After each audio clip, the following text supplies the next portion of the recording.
Assalamualaikum warahmatullahi wabarakatuh.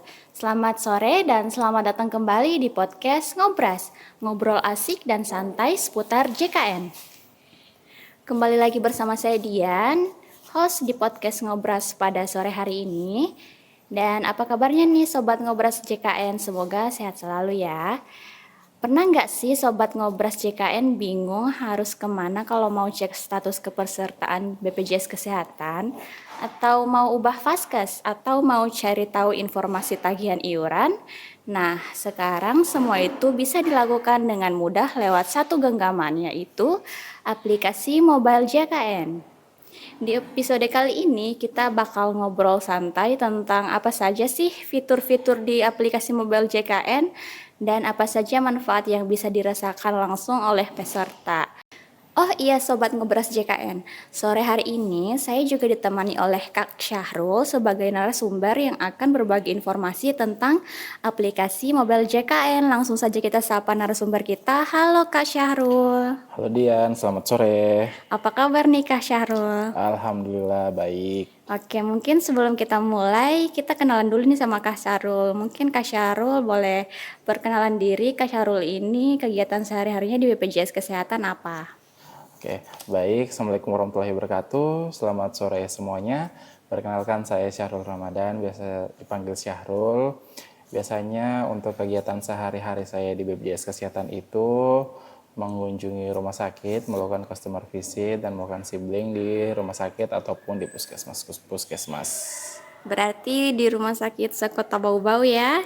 Wah, Ya, berarti Kak betul. Syahrul ini sangat sibuk ya? Ya, Alhamdulillah. Tapi makasih loh udah berkesempatan hadir di podcast kita pada sore hari ini. Mungkin untuk mempersingkat waktu langsung saja kita ke pertanyaan pertama ya Kak Syahrul. Mungkin bisa dijelaskan apa sih itu aplikasi mobile JKN dan apa sebenarnya tujuannya dibuat aplikasi mobile JKN ini bagi peserta BPJS Kesehatan? Baik Dian, untuk mobile JKN itu sendiri adalah aplikasi yang memungkinkan peserta Jaminan Kesehatan Nasional atau JKN untuk mengakses berbagai layanan kesehatan secara mandiri melalui smartphone. Jadi tujuan dibuatnya aplikasi mobile JKN itu sendiri adalah agar peserta JKN dapat mengakses berbagai layanan secara mandiri melalui smartphone tanpa harus ke kantor BPJS Kesehatan lagi, Dian. Oh, jadi aplikasi mobile JKN ini sebuah inovasi ya dari BPJS Kesehatan berupa aplikasi untuk memudahkan peserta JKN ya.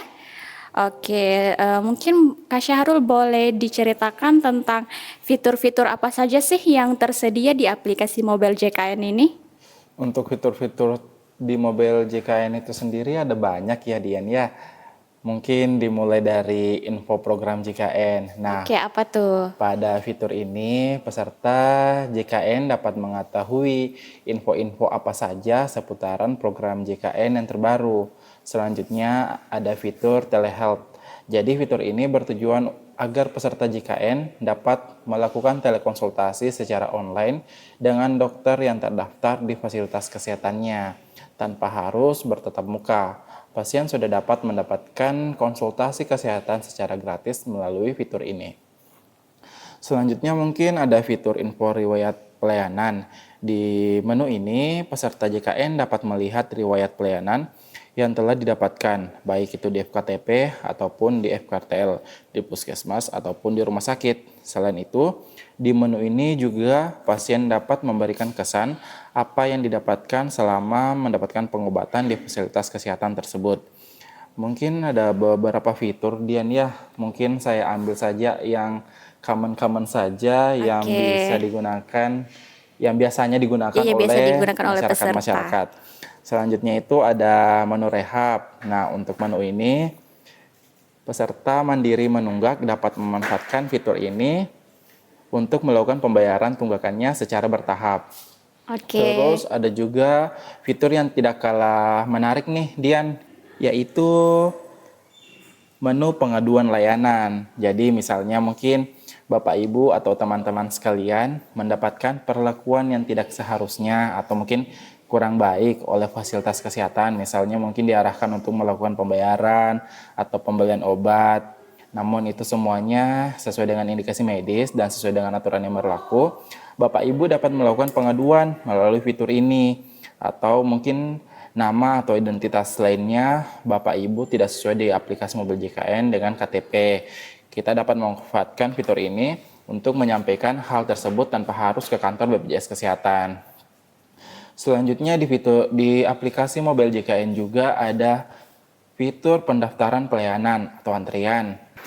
Nah, bisa dibilang fitur ini menjadi salah satu fitur yang sangat berguna di aplikasi mobil JKN. Jadi kita dapat melakukan pendaftaran antrian di fasilitas kesehatan menggunakan aplikasi mobil JKN. Jadi pada menu ini kita juga dapat melihat estimasi waktu pelayanan kita, sehingga waktu tunggu kita di rumah sakit itu jadi semakin singkat. Mungkin masih banyak lagi fitur di aplikasi mobil JKN itu sendiri, Dian. Kalau misalnya kita ingin mengupas secara tuntas fitur-fitur aplikasi mobil JKN, kayaknya akan membutuhkan waktu yang lebih lama dari ini, Dian. Oke, keren sekali ya Kak Syahrul. Ternyata sangat banyak fitur di aplikasi Mobile JKN ini. Jadi sebenarnya semua kebutuhan peserta sudah ada ya dalam satu aplikasi. Oke, tadi Kak Syahrul yang terakhir kayaknya sempat menyebutkan pendaftaran antrian Vaskes di aplikasi Mobile JKN. Emang bisa tuh kita daftar mau ke rumah sakit atau puskesmas, daftarnya lewat Mobile JKN. Gimana tuh Kak sistemnya atau mekanismenya? Ya, betul, Dian. Jadi di mobil JKN itu ada menu antrian online. Jadi peserta JKN dapat melakukan pengambilan antrian di puskesmas ataupun rumah sakit hanya menggunakan aplikasi mobil JKN. Oke. Nah, pada saat peserta JKN mengklik menu ini, peserta JKN akan diperlihatkan 3 menu utama dari menu ini, yaitu yang pertama itu pengambilan antrian di puskesmas, yang kedua pengambilan antrian di rumah sakit, dan yang ketiga adalah pengambilan antrian di kantor cabang. Namun untuk pengambilan antrian di kantor cabang ini sendiri masih dalam proses pengembangan, sehingga hanya dapat digunakan di wilayah Bali saja. Jadi untuk di luar wilayah Bali itu belum bisa memanfaatkan fitur ini. Nah, untuk pengambilan antrian di puskesmas ataupun di rumah sakit itu bisa digunakan oleh seluruh peserta JKN.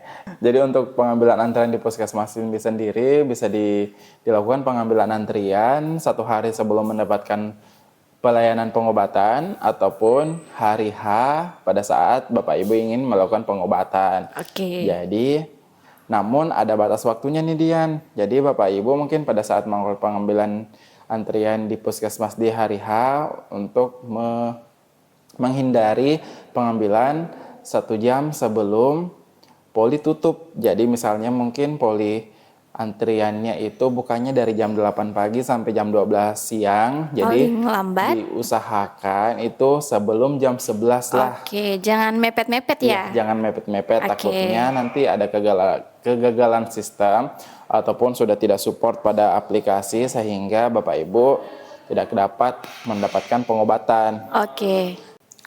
Nah, untuk selanjutnya itu antrian pelayanan di rumah sakit, Dian. Jadi untuk pengambilan antrian di rumah sakit itu berdasarkan dengan surat rujukan ataupun surat kontrol yang telah diterbitkan oleh rumah sakit.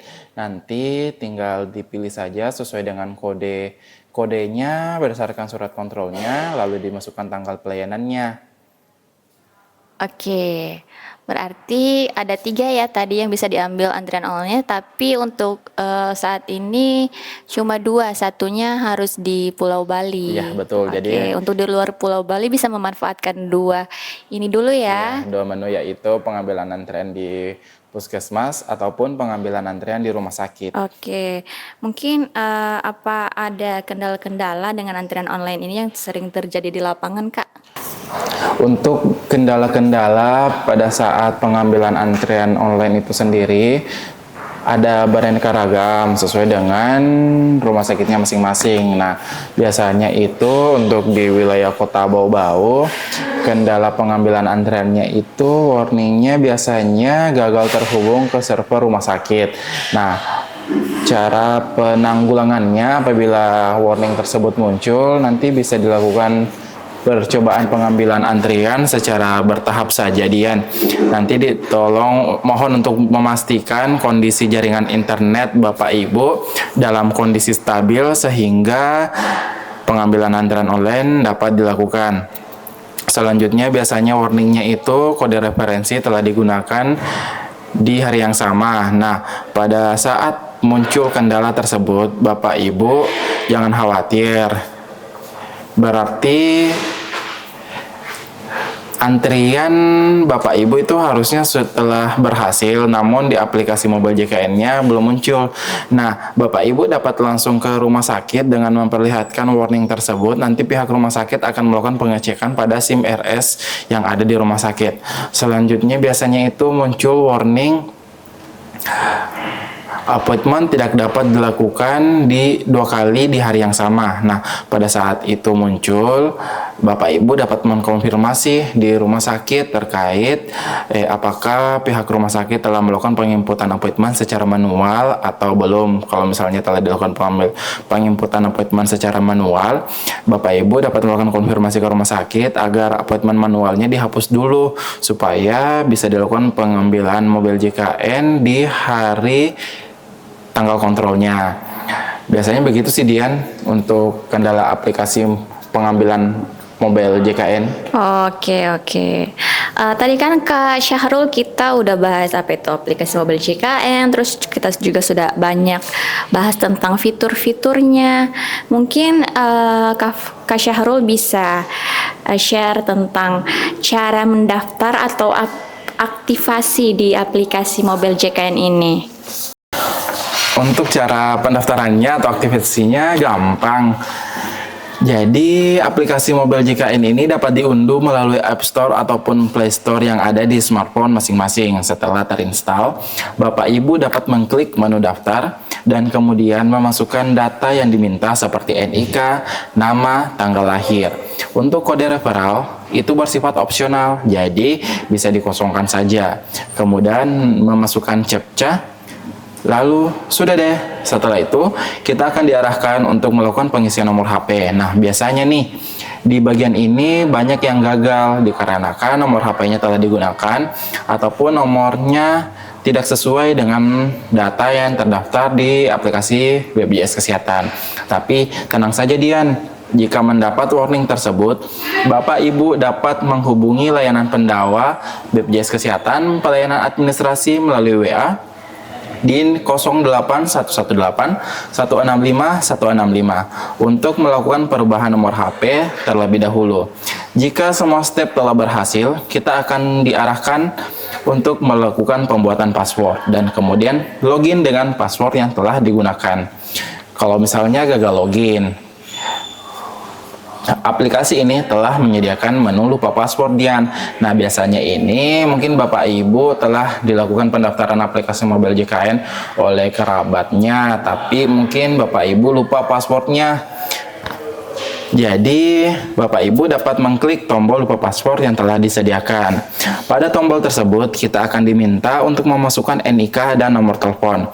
Jika nomor telepon telah berubah atau sudah digunakan, treatmentnya sama seperti tadi, tinggal menghubungi layanan Pandawa 08118 165 165. Dikarenakan reset password yang dilakukan akan melalui kode OTP yang akan dikirimkan melalui SMS, jadi dimohon untuk Bapak Ibu untuk memastikan nomor yang terdaftar memiliki pulsa biasa agar kode OTP-nya dapat dikirimkan. Seperti itu, Dian. Oke, berarti selain harus punya pulsa biasa, harus juga punya kuota ya, supaya bisa download aplikasinya di Play Store ataupun App Store. Ya, betul sekali. Oke, caranya cukup mudah ya, Kak Syahrul, cara daftarnya. Oke, mungkin untuk pertanyaan terakhir, Kak Syahrul, bagaimana respon masyarakat sejauh ini terhadap penggunaan aplikasi Mobile JKN ini? Tentunya sejauh ini responnya semuanya bersifat positif ya, Dian ya, karena masyarakat telah merasakan kemudahan apa saja yang didapatkan sejak menggunakan aplikasi Mobile JKN itu sendiri. Jadi teman-teman, kakak-kakak, bapak ibu, dan adik-adik sekalian, ayo segera unduh aplikasi Mobile JKN dan dapatkan kemudahannya.